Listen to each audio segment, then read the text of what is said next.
नमस्कार दोस्तों, स्वागत है आप सबका भद्रा आईएएस एकेडमी में।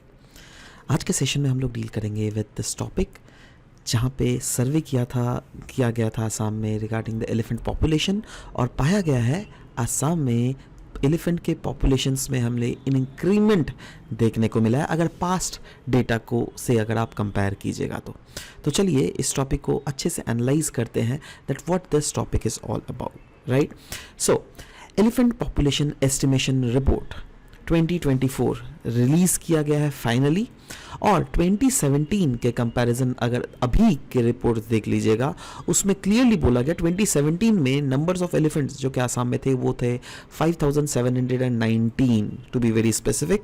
वो अभी बढ़कर हो गया है 5828, जो क्या एक इंक्रीमेंट हमें देखने को मिला ना। ये सर्वे किया कैसे जाता है, इसके मेथोडोलॉजीज क्या है, देखो ये बेसिकली एक बहुत लंबा टाइम पीरियड के ओवर ये सर्वे हुआ था पिछले साल, राइट। उसके बाद डेटा को कंपाइल करके फाइनली प्रेजेंट करने में टाइम लगता है। तो पिछले साल रफली फरवरी 20 से 27 के बीच में ये सर्वे कंडक्ट किया गया था, जो क्या असम के जो ओवरऑल 43 फॉरेस्ट डिविजन्स है उन सारे फॉरेस्ट डिविजन्स में ये सर्वे कंडक्ट किया गया था।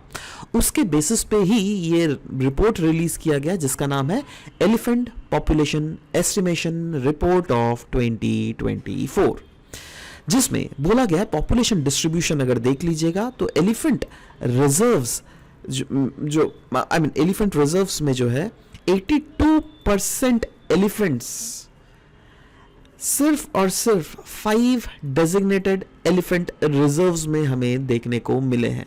82% बोले तो 4777 इंडिविजुअल्स ऑफ एलिफेंट्स अगर देख लीजिएगा। 5 जो असम में डेजिग्नेटेड एलिफेंट रिजर्व्स हैं वो कौन कौन से हैं? Chirang Ripu elephant reserve, Sonitpur elephant reserve, Dehing Patkai elephant reserve, Kaziranga Karbi Anglong elephant reserve, Dhansiri Lungding elephant reserves. ठीक है, so these are the 5 elephant reserves जिसके बारे में दिया भी हुआ। अगर आप थोड़ा इसको पॉज करके या फिर अच्छे से देखना चाहते हैं तो वहां पे मैंने डिस्ट्रिक्ट भी मेंशन करके रखा है, कितना किलोमीटर का एरिया वो Chirang Ripu elephant reserve cover करता है, सोनितपुर एलिफेंट रिजर्व कितना एरिया कवर करता है, वो सब कुछ डिटेल्स यहाँ पे दी हुई है। If you want to go through you can go through it, right. So but overall in 5 designated elephant reserves of Assam जो है ये यहाँ पे ये सर्वे कंडक्ट किया गया था, जिसमें पाया गया 82% एलिफेंट जो है वो तो इन एलिफेंट रिजर्व्स में ही मिलती है ना। और भी है, और भी जैसे मैनेज्ड फॉरेस्ट रिजर्व में, रेवेन्यू एरियाज में, protected areas overall, national park sanctuaries, wildlife sanctuaries, biosphere reserve, सब कुछ मिलाकर उसको प्रोटेक्टेड एरियाज बोलते हैं। ओवरऑल अगर उसमें देख लीजिएगा तो 68% पॉपुलेशन तो उनमें है, राइट। तो again see these are the mainly important that elephant reserves protected areas में ओवरऑल कितने हैं। You should know the figure that रफली अराउंड 70% या फिर 70% से ज्यादा ही है, राइट। एग्जैक्ट डेटा किसको याद होता है भाई? किसी को नहीं याद होगा, राइट। सो एनीवेज वही बोला गया दैट ओवरऑल अगर डिस्ट्रीब्यूशन देख लीजिएगा, यस, डेंसली किस जोन में ये एलिफेंट्स डिस्ट्रीब्यूटेड है, right. So that is these areas, right. So population trend अगर देख लीजिएगा ये बहुत ही चौंकाने वाला फिगर है। चौंकाने वाला फिगर इसीलिए है क्योंकि अगर ओवर द डेकेड, लेकिन लास्ट 10 ईयर्स में अगर देख लीजिएगा पॉपुलेशन ट्रेंड बहुत ही ज्यादा स्टेबल हम लोग को देखने को मिला है। दैट इज ये ट्रेंड जो है धीरे धीरे बढ़ ही रहा है। अबव 5200 जो ये है ये ट्रेंड धीरे धीरे बढ़े जा रहा है। और मतलब लास्ट के 10 साल के पहले अगर देख लीजिएगा तब ये था 5200, राइट।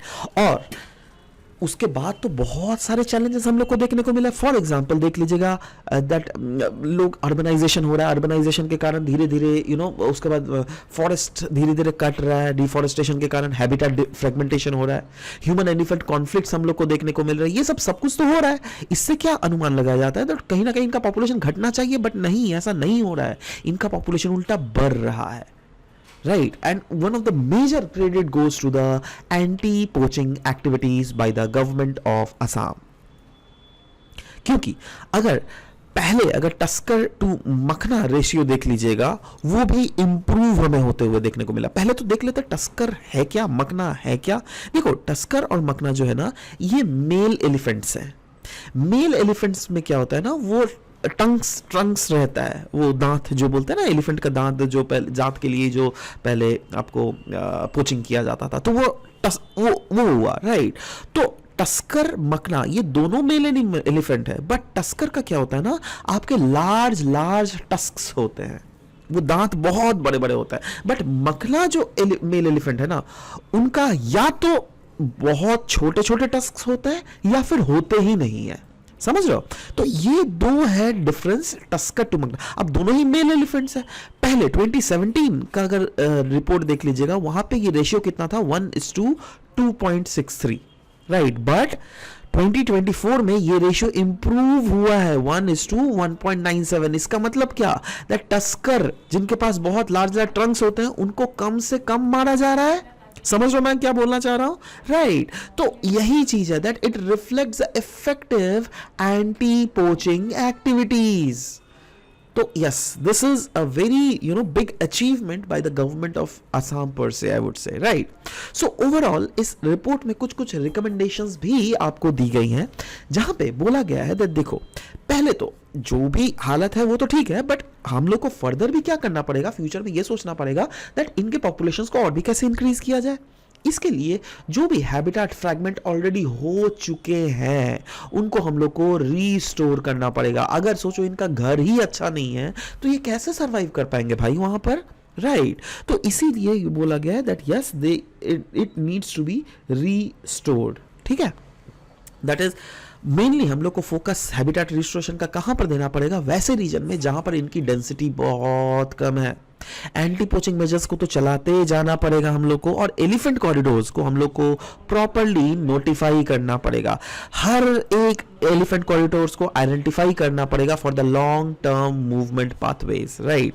एडवांस्ड वे में हम लोग को मॉनिटर करना पड़ेगा, और मॉनिटर करने के लिए इनको जो है हम लोग ड्रोन्स का इस्तेमाल कर सकते हैं, नाइट विजन ड्रोन्स का इस्तेमाल किया जा सकता है, रेडियो टेलीमेट्री का इस्तेमाल किया जा सकता है for the movement studies and adaptive management strategies. In fact मैं आपको ये बताना चाहता हूँ, रिसेंटली मैं एक वीडियो भी देख रहा था कहीं ना कहीं पर, और उस वीडियो में क्या था that they were just simply showing that night vision camera से वो लोग ड्रोन से ये लोग एक जंगल को सर्वे कर रहे थे, जहां पे वो लोग क्लियरली देख पा रहे थे दैट कहां पर एलिफेंट्स की मूवमेंट हो रही थी। क्योंकि वो जो ड्रोन के से जो वो फुटेज मिल रहा था ना, वो ऐसा फुटेज है ना जहां पर आपका अगर बॉडी की कोई भी मूवमेंट हो रही है देन दैट गेट्स रिकॉर्डेड, वो उसका एक अलग ही कलर आ जाता है उसमें, राइट। उसको थर्मल इमेजिंग कहते हैं टेक्नोलॉजी, राइट। तो क्योंकि देखो बॉडी हम लोग का गर्म होता है ना, तो कोई भी एनिमल का बॉडी गर्म होगा, राइट। सो अगर वो मूव करेगा तो ऑटोमेटिकली वो दिख तो जाएगा ना उसमें, राइट। तो वो उन सब चीजों से हम लोग आराम से प्रॉपर वे में exact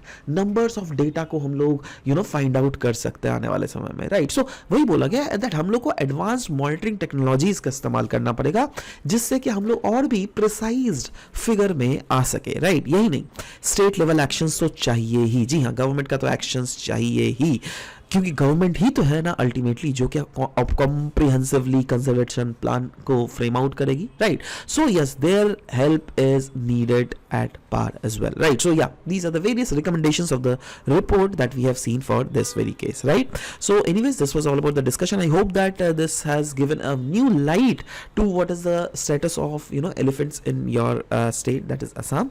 So this was all about the discussion that we had for this session. मिलते हैं आप सबके साथ नेक्स्ट सेशन में, till then bye bye, take care.